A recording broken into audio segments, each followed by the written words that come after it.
বিল্লু পুরো খাবারটা খেয়ে শেষ করো। ঠিক আছে মা, মা তো চলে গেছে, এবার আমি খাবারটা ফেলে দেই। এই দেখো মা, আমি পুরো খাবারটা খেয়ে ফেলেছি। আরে সাবাস শোনা আমার। আরে আমার খুব ক্ষুধা পেয়েছে, আমি ময়লাতে পড়ে থাকা খাবারটা খেয়ে নেই। আরে এই ছোট্ট বিল্লুটার অনেক কষ্ট।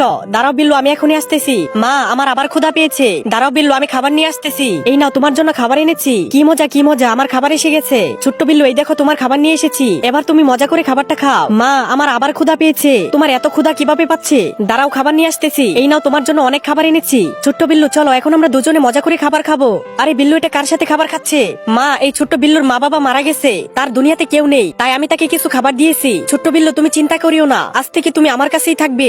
বিল্লুদের ঘরের ছাদ ফুটো হয়ে পানি পড়তে থাকে, কিন্তু ঘর মেরামত করার মতো টাকা বিল্লুর বাবার কাছে ছিল না। তাই পরের দিন বিল্লুর বাবা বিল্লু ও তার মাকে বিদায় জানিয়ে কাজের খোঁজে শহরে গেলেন। সেখানে তিনি একটি কয়লার খনিতে কাজ পেলেন। অনেক কষ্ট আর পরিশ্রম করে তিনি প্রতিদিন খনিতে কাজ করতে লাগলেন। দিন যায়, মাস যায়, তবুও তিনি হাল ছাড়েননি। কিন্তু একদিন হঠাৎ তার ভাগ্য খুলে গেল। খনির ভেতরে কাজ করার সময় তিনি একটি দামি হিরে খুঁজে পেলেন। হিরেটি বিক্রি করার জন্য তিনি একটি দোকানে নিয়ে গেলেন। দোকানদার 1 কোটি টাকা দিয়ে হিরেটি কিনে নিলেন।